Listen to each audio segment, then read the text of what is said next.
I'm Sherman Chow. Just before school this morning, a teenage boy shot and killed a suspected burglar. This, according to Harris County Sheriff's deputies. It happened on Brownsville Street in the Cloverleaf area in Far East Harris County. That's where we find our Michelle Choi joining us live. So, Michelle, the sheriff was out at the scene. Yeah, that's right, Sherman. The sheriff tells us that they're still piecing together the details, but they believe this was likely an attempted burglary. And the suspected burglar, a man in his early 20s to late 30s, died here at the scene.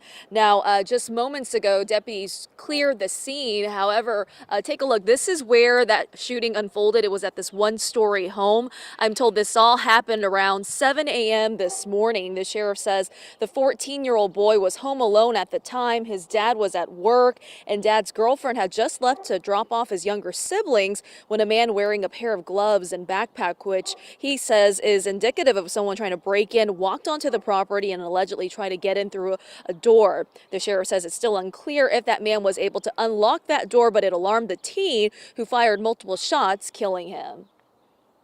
It's a very traumatic situation out here when you're talking about a 14-year-old having used deadly force and in protection of himself and his property.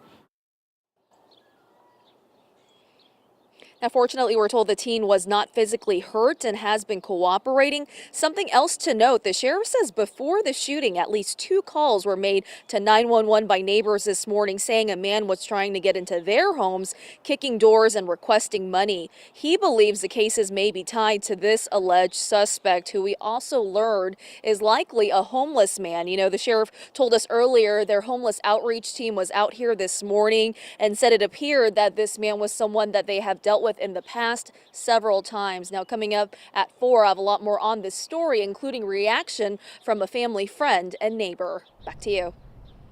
Thanks, Michelle. And now